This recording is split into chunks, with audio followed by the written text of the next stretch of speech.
Hello and welcome. We are so excited you're joining us tonight, and we are excited that the Vineyard Theatre is live tonight for the first time. My name is Kevin Weinbold, and I host the Vineyard Theatre's podcast, Theatre Uncorked. And tonight we have the privilege of being joined with the Vineyard Theatre artistic directors, Douglas Aibel and Sarah Stern. Thank you both for joining us tonight. How are you doing? Hi, Kevin. Hanging in. It's about as best as we can do. How are you, Doug? I'm well. I feel like Sarah is upstate and I'm in the middle of Manhattan, so we're covering New York. Excellent. So we're going to do a little Q&A tonight. So we have some questions to get us started. And if any of you watching at home have questions, feel free to type that in the live comments box, and we will go ahead and try and catch those. And at the appropriate times, be able to ask Doug and Sarah your questions. So to get started, I just wanted to know, we all have those experiences in theater that kind of set us on the path to cultivate a life in the theater, which is something that you both have clearly done and created for yourselves. So I would love to know an experience that kind of set you on the path for a life in the theater. So let's start with you, Doug. Sarah? Oh, he just said, let's start with you. I thought you froze in that moment. Uh-oh. Oh. Are you pretending to freeze? I'm back. I froze there for a moment. Sorry, folks. Who goes first? How about you, Doug? Okay. Well, actually, I've two things. Is that okay if can I say two things that sort of relate to each other in terms of theater going? Oddly enough, as a child, my parents took me to a preview of the original production of Follies. The Hal Prince, Stephen Sondheim musical. I mean, the original. A really ballad show about the breakdown of an American marriage for a kid to watch. But I just remember being literally awestruck by the complexity, the dazzling theatricality of these two directors' visions, Michael Bennett and Hal Prince, and just seeing the tools of musical theater being used in such a strange and creative and amazing way. It was like watching somebody's dream and nightmare at the same time on a Broadway stage. It was indelible for me. I knew at that point I wanted to, play in this playpen. And oddly enough, some years later when I was in college, I did my junior year abroad in London. And I saw a production of a quite renowned production at the time at the RSC warehouse of Macbeth, Scottish play with a young, less known Judi Dench and Ian McKellen. And it was done in this really interesting way. I think Trevor Nunn directed it, where it was done in an empty little room with just a circle of chairs and one bare light bulb. No lights other than that. And it so overwhelmed me that I literally went back. I saw it like 6 nights in a row. And I guess the reason why I put them together is both were these indelible experiences for me. And one was full of stagecraft and all the bells and whistles of the Broadway theater. And one was done in an empty room with nothing. And yet it brought Shakespeare to life for me.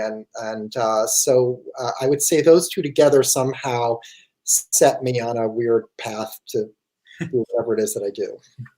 Excellent. Thank you. And Sarah?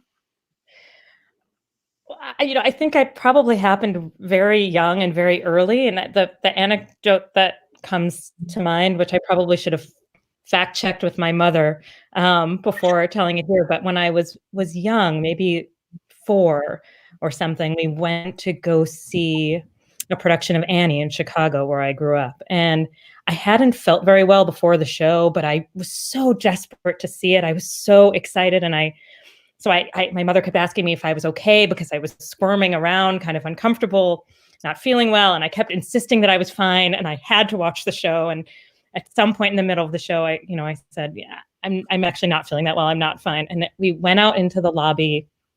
This is not about the artistry of the show. This is a different kind of story. We went into the lobby and I threw up all over the lobby. I've done that many times.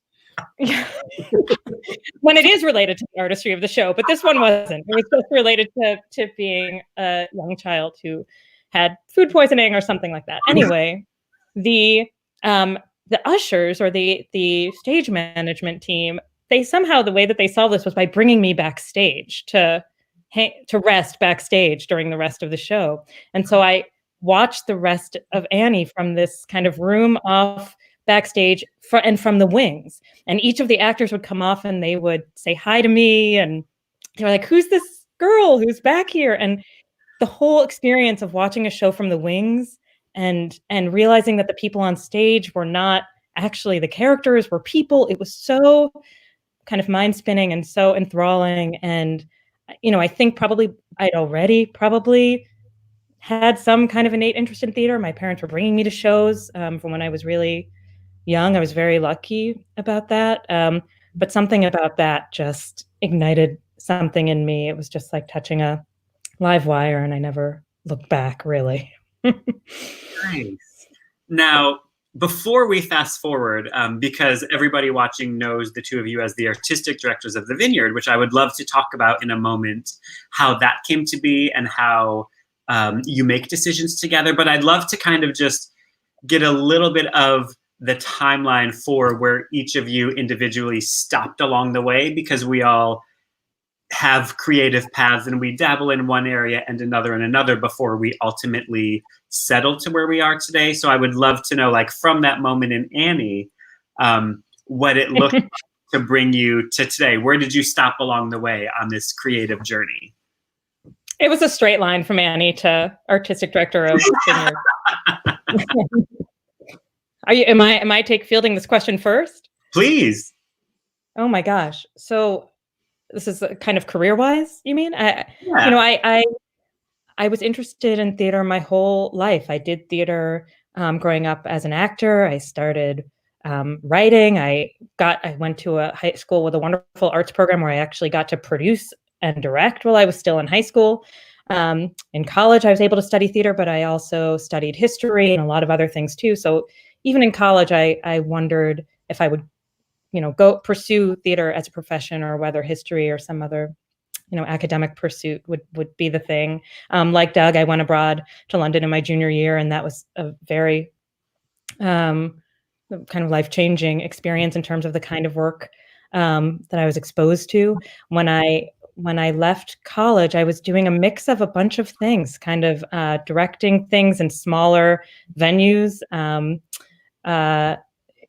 and kind of through that started working as a dramaturg before I even really knew what that was. I was basically asked by someone to dramaturg something, and I had to look up what that meant in that context. And I thought, oh, well, that brings together a lot of things that I'm actually very interested in. And and that project led to another dramaturgy project, another one. So I sort of found myself over several years kind of accidentally becoming a dramaturg, but finding that it really excited me, really resonated with me. And should I talk about how I came to the Vineyard, or is that a different a different part of the trajectory? Just for a second. I'll pause. And then, there. Doug, from those moments, what kind of hats did you end up wearing in the theater before you landed where you are today? Well, I like so many other people at the theater, I was directing a lot in college. My ambitions were to direct mainly in the theater. I also briefly, I acted quite a bit in school and was pretty good. Not great, but decent. And then for a while became obsessed with the idea of becoming a set designer, and that's what I studied mainly in London. And then sort of moved back into directing. I came to New York out of college, not really knowing anyone in the theater or having any money. I literally not a connection. So like so many other young people, I interned at a bunch of theaters just to try to get my foot in the door. I was a literary intern at a theater called Circle Repertory Company. I read scripts for Playwrights Horizons, for the O'Neill Center. I got involved with Ensemble Studio Theater and started directing shows there. And so I was sort of parsing my days, like 2.5 hours every day over a 12-hour grid to work at many places that I could. And I then had a sort of desk job at Manhattan Theater Club as a development assistant. And my boss, who was really just a few years older than me, mentioned to me, she said, oh, I know this lady who's trying to get a theater company off the ground, Barbara Zinn, would you like to meet her? And, maybe you can help her out. And I was sort of doing that in a bunch of other theaters, but I met Barbara, who had literally inherited a name of a theater that had just been incorporated from a friend of hers, and a tiny little space, and sort of had never done this before, but had this great idea to create it was really considered a multi-art chamber theater.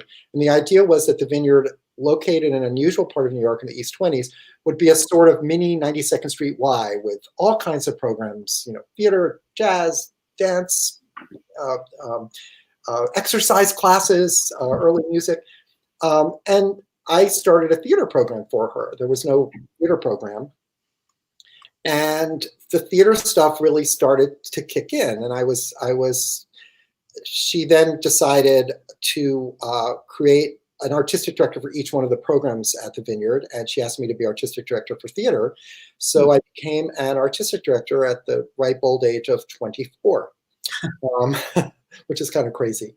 And so that's how it started. I basically was able to, in collaboration with Barbara, create a theater where there hadn't been one before. And we were both I think both of us had a passionate interest of exploring music and theater, the ways in which they could interact, of creating sort of pieces that fuse different theatrical elements in a bold and interesting way. And that's kind of what started. And the work started to really and then we're most fortunate when Barbara had the opportunity to build a larger space in Union Square. So I was the artistic director, and when we moved to Union Square, some of the other programs went away, and the theater at that point, I think it was like in the late 80s, became exclusively a theater company. And so that's what happened. And I directed a lot in the early days of the Vineyard and at other theaters. And at a certain point, I just felt like I was better as an artistic director than a director. And I also, as you guys might know, I started to develop a sidebar gig, working in film as a casting director. And I was just trying to juggle all this stuff somehow. And there we are, and I was doing this through the 80s and the 90s. And I would say about, I'm trying to do the math, 28 years later, or maybe, am I right, Sarah? No, a little before that, but many moons later, actually, one of my casting colleagues said, oh, there's this really bright person you should meet named Sarah Stern. I think that's when we met. And I think it was on a Nikki Silver play, wasn't it, Sarah? It was on a Nikki Silver play. I came to the Vineyard originally as an assistant director for David Warren on Nikki Silver's play, The Eros Trilogy, which starred Betty Buckley. And quite a wonderful play.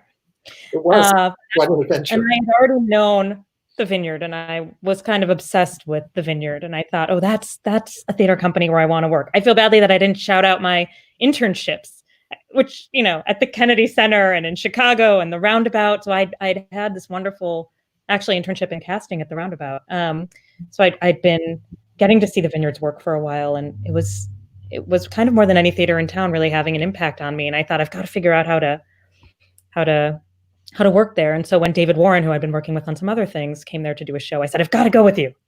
And Doug and I met during that show. I think we found that we were just in our side conversations we'd have in the lobby, that we were feeling a kind of simpatico in a bunch of ways. And I don't think you'd ever really had a full-time artistic staff person with you.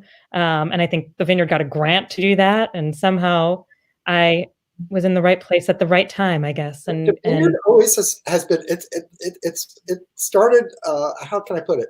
So many key positions developed out of like a grant, shall we say. We got a grant to get a general manager, and we were like, wow, we could have a general manager.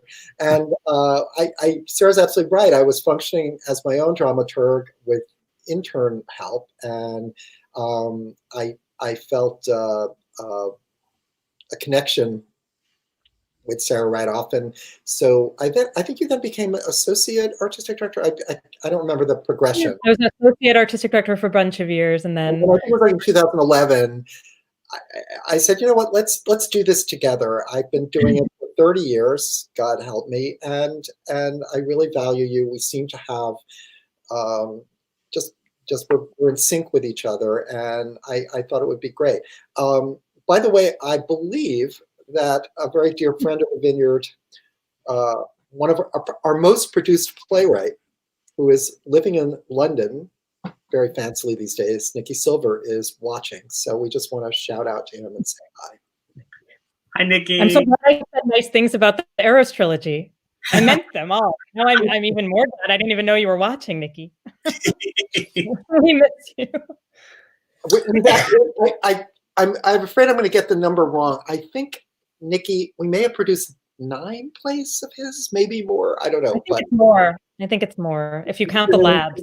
It's been an incredible journey. Oh, I did want to also say something. We never get credit for this, but we were actually the first.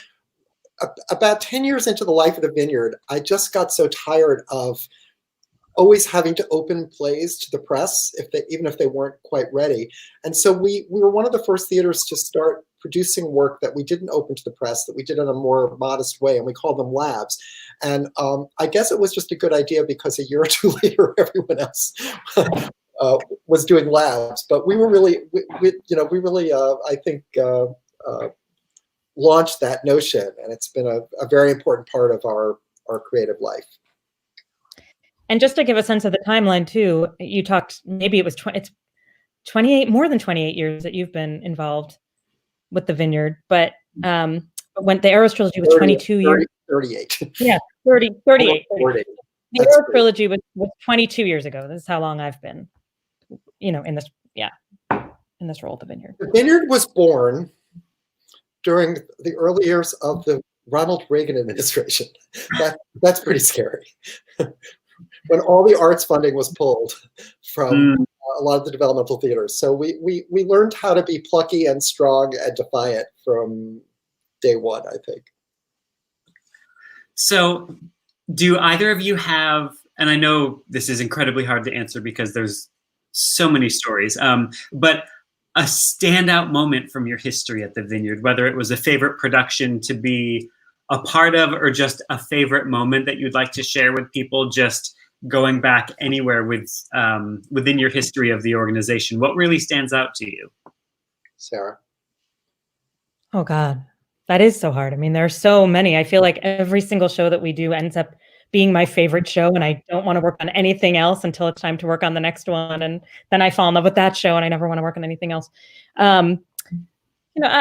It's so hard. I guess the first thing that comes to mind is Terrell Alvin McCraney's play Wig Out, which was such an extraordinary production. And I think one of the reasons it comes to mind is because, it involved,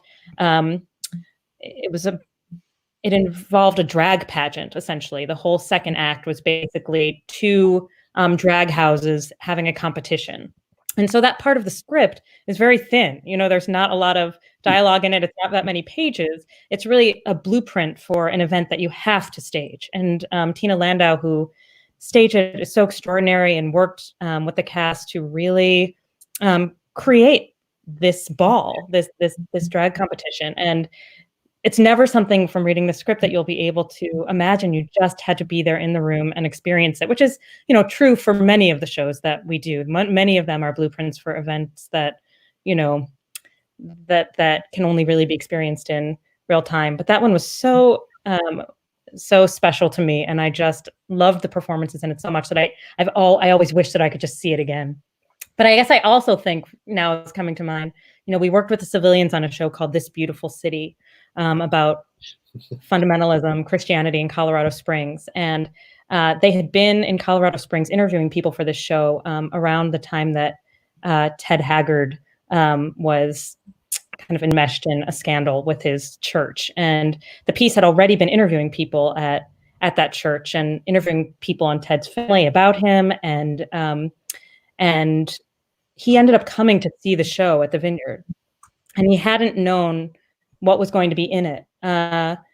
And it included interviews with his son about him and things that he had never heard before. And I was so struck by the experience of him coming and actually the bravery that he showed in coming. I know that I think he stood outside the theater for a long time deciding whether he was going to come in. And then he sat there and he watched this experience about this very public, very, enormous time in his life. And there was something about watching that, which was very powerful and singular. But I could come up with 60 more, things too. And what about you, Doug? Well, I guess I just think to certain particular productions, I don't want to sound like self-aggrandizement here, but I think certain shows that we really knew we were taking great risks with on many levels, and where being present at the first preview or the first audience was really both exciting and harrowing, if you know what I mean. I think back to the original How I Learned to Drive, which really dealt in a surprising way with a very difficult subject. And I remember standing at the very first preview at back of the theater with Paula Vogel and Mark Brokaw, our playwright and director, and we had no idea. We were so scared to see how the audience would react to it. And I can close my eyes and I just picture Mary Louise Parker and David Morse walking out on that stage and taking their seats, and you felt that something seismic was about to happen. I've never had an experience like that before.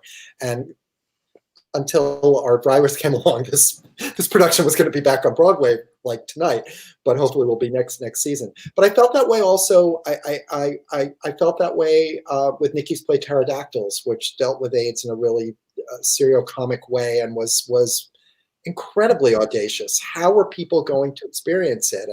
And when the first peal of laughter came out, you just, from the audience, you just knew you were going to be all right. I remember the first night, I'm sure you were there, Sarah, of the Scottsboro Boys, which was a minstrel show dealing ironically with race in America and how would people take it? And people embraced it. And I think, lastly for me, and I think this would not be the beginning of the show, but the end of the first act, we had our production of Brandon Jacob Jenkins' play Gloria, and I don't want to give away the plot except to say that at the end of the act, an unbelievably shocking and unexpected and potentially horrifying thing happens on stage. And I will never forget all of us back there when that moment came, not knowing if we were going to be praised or condemned or have lawsuits because audiences were going to have heart attacks. And actually with that show, what was so thrilling was the reaction was very positive, but it was very different every night. I think every single performance, again, I don't want to give away that beat, but every night there was a completely different reaction to something that was shocking. And it was just, to me, it was all about what theater was all about, which is that you can never predict what you're going to get and what the experience is going to be for the audience. You know, I think there's a strange kind of alchemy that no matter how well you think something is going on in rehearsal or in technical rehearsals, no matter what the process is, in the first time you put it in front of a real audience, you just learn so much. And hopefully you learn great things, and sometimes you learn a tough lesson. But it's just the magic of what happens when audiences connect with artists on a stage, which hopefully we'll be able to do again soon. It was particularly, I thought, fascinating on Gloria because we developed that play for so long with Brandon Jacob Jenkins. He, was one of the recipients of our Paula Vogel Playwriting Award. He wrote that play, a lot in the building. In the office? Yeah. I mean, we did multiple readings, multiple workshops, a lab, over several years. And it was still the kind of thing where we'd worked on it so much. And we really had no idea until that first preview how it was going to feel, like what it was actually going to do to you in the audience. So I agree that is why. And, even with Avenue Q, I kind of remember standing in the back of the house the night that the critics were there and genuinely thinking, this could go either way. Like they could like it, they could not like it. I didn't, even at that point, I it still felt like a risk at that stage of things. But yeah, anyway. Expect the unexpected. So along those lines, because the Vineyard has such a track record of these wildly successful shows, and like with the Vineyard, what you're going to get as far as, you're going to find something new and cutting edge and fresh and relevant. How on earth do you choose a season at the Vineyard? With, I'm sure, I don't even want to know admissions, how much you have to kind of sift through. How do you go to actually deciding, here are the 3 shows we're going to do next season? It's not that there's suddenly a day where we decide. We have so many projects that we're developing all the time, through readings and workshops, and sometimes from the very, very earliest stages of an idea where we're just supporting those writers and developing those projects. And so part of it is just feeling out, well, when is that piece going to be ready? That feels like it needs another year. What is the playwright saying it needs? What do we think it needs? So part of it is just kind of seeing where things fall in the arc, and then leaving room for things that make it to our desks that feel so important and timely, that we want to be able to, jump in on them. So it's kind of often a combination of things that we're investing a lot of time and energy in developing over several years, and then things that we read or get to know that really excite us and we want to jump in. Does that seem, Doug, like a kind of I think so. overview? It's an interesting brew every year. I mean, there are projects, as Sarah said, that may have been in development in the theater for years and years and years, and there may be something that just somehow the moment in time and the need of the artist and our interest makes it happen. I think to this season, which has been really an amazing one, and with Is This a Room and Dana H, both of which extremely timely, both in a sense based on real life and transcripts of real life.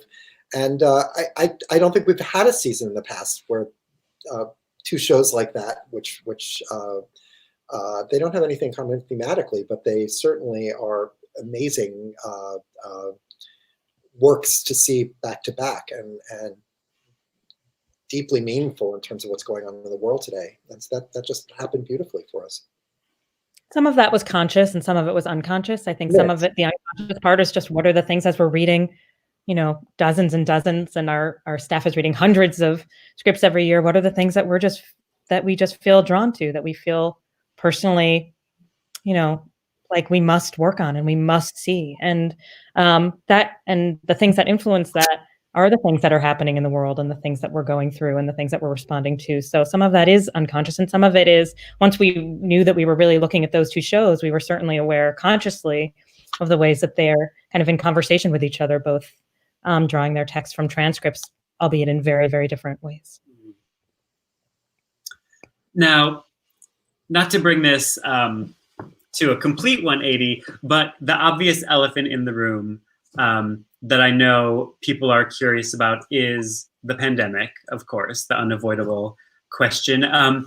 How has this impacted the Vineyard Theatre as far as what you think might happen next season or future seasons? And how are you finding ways to kind of navigate the situation right now, as every organization is kind of learning how to pivot to keep their community? How is that affecting the Vineyard right now?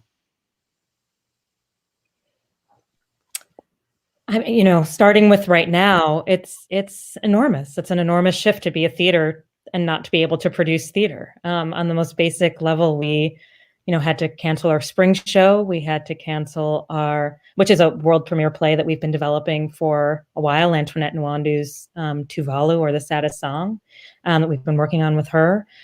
We had our annual fundraising gala, which is meant to be next week, which is where a good deal of our income to support artistic development and the work on our stage comes from. Our lab, things like this, it's our whole season. So it's a big pivot. I think some of it we've tried to keep going, to move online. We did a workshop last week that was supposed to be, an in-the-room workshop. We moved it to Zoom, and it worked out. We got a lot of work done on it, and that project's moving forward, and we did it virtually. We're going to do our reading series for members in June online. In May, actually, online. And then we're figuring out other, I think, interesting ways to create experiences online that are meaningful for our artists and our community. And we've been putting a lot of, I think, thought and care into doing that. It's an enormous challenge for our staff. It's an enormous challenge as we think about how to plan to go forward and with so much uncertainty. So much of theater is planning. You've got to, it's collaborative. You have to get everybody in the same room at the same time. And that takes a tremendous amount of planning and logistics. And so it's very hard to know, how we plan when things are so uncertain and we don't know exactly when we'll be able to reopen and to gather again. So I think we're kind of trying to take a two-prong approach to it. We have shows that we've been looking at doing next season that we've been developing. We're still continuing to work on those shows. And then we're also trying to think creatively about, if we can't come back right away or in the same way, what else can we do? How else can we create theater that is nimble and responsive to the time that we're in? So those are a lot of the conversations that we're having amongst ourselves and with our staff right now. I would just also add that it's just a really interesting time to reflect, even beyond that, of just how we all communicate, how this will change all of us. We were talking about this a little bit on the phone before. I think before this all happened, it always struck me as interesting that there's a certain, generationally, there are people who were much more comfortable communicating by text rather than actually speaking on the phone or in person or even, visually. And yet now everybody is clinging to Zoom conferences and making contact, which they were comfortable doing before. So I think there's a lot to chew on as we figure out the next step, not just for theater, but like for all of us. And what about, I'm always looking ahead and kind of fascinated about what's going to come of all of this and what artists are creating. What are you actually looking forward to that might come out of this situation that wouldn't have been able to happen had we not been in these circumstances? Is there anything that you think this time will create or allow that we're going to come out better on the other end? And what would that be? Well, I just have to say that, great theater, great work has always come off of crises, always. From World War II to the AIDS challenge after 9/11. I just feel like these monumental events have spurred anger, frustration, passion, and usually the first thing you want to hear from, the first people you want to hear from are artists, I think. So I'm looking forward to hearing what people have to say. That's kind of a generalization, but I am too. I expect that there will be a lot of incredible work that comes out of this time. I think anytime you stop taking the shape of your life for granted, stop taking, and slow down a little bit, and it's a chance to read, to think, to explore different parts of your mind, I think. And it's a very big thing that's happening to our world right now. I expect that a lot of our kind of smartest, most visionary playwrights are spending some deep time thinking about the work they want to make on the other side of this. And I also think that, just the taking for granted the ability to be able to gather together, to assemble, and to have physical proximity to each other. I expect to see reflections on those things, in work that comes out of it, and maybe just some more creative approaches back to basics too. I mean, theater, you don't need anything to do theater. You like Doug said, you get a person and a light bulb if it's dark, and you can make theater. So I think, I expect that there'll be a lot of creative exploration of the conditions under which theater is made and how we tell stories and why we tell stories and what kind of stories we need to hear right now on the other side of this.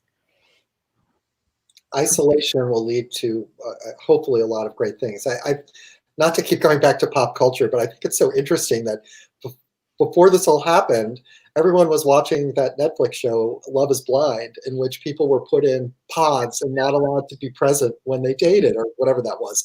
And how bizarre that happened before all this. So I guess what I'm trying to say is I think this issue of how we all make contact in this age, we all started thinking about it even before this awful thing happened, and I think it's going to color everything creatively once it's done. So it's going to be quite interesting.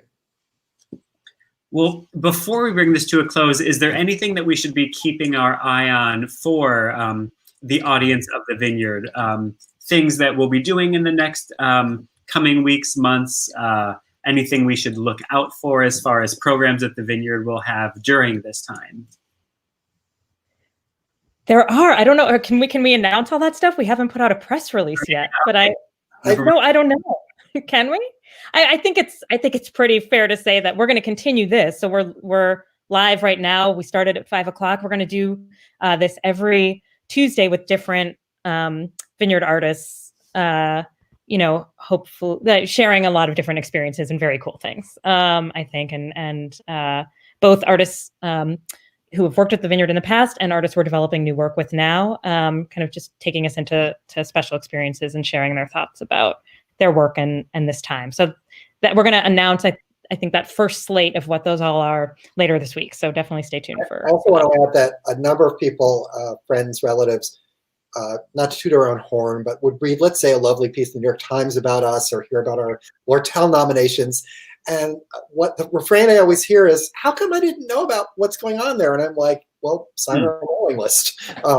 That's the best way. So I would encourage anyone who hasn't done that already to do so, because it's a great way to stay in touch and learn about what's going on here. Excellent. So yes, please join the mailing list. Also follow the Vineyard on social media. And Doug and Sarah, thank you so much for joining us tonight. And for all of you watching at home, thank you so much for joining us. And please tune in, as Sarah mentioned, next Tuesday and every Tuesday at 5 p.m. Next week, we are going to spend time with Coleman Domingo. A lot of you know him as Victor Strand on Fear the Walking Dead, but he is also an amazing theater artist that has worked with the Vineyard on productions such as A Boy and His Soul, The Scottsboro Boys, and Dot.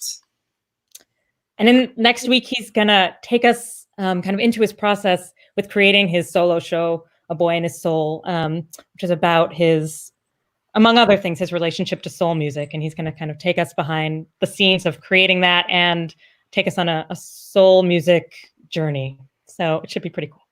All from his house. Forward to it. Thank you all for joining us and have a great evening. Thanks, Kevin. Thank you.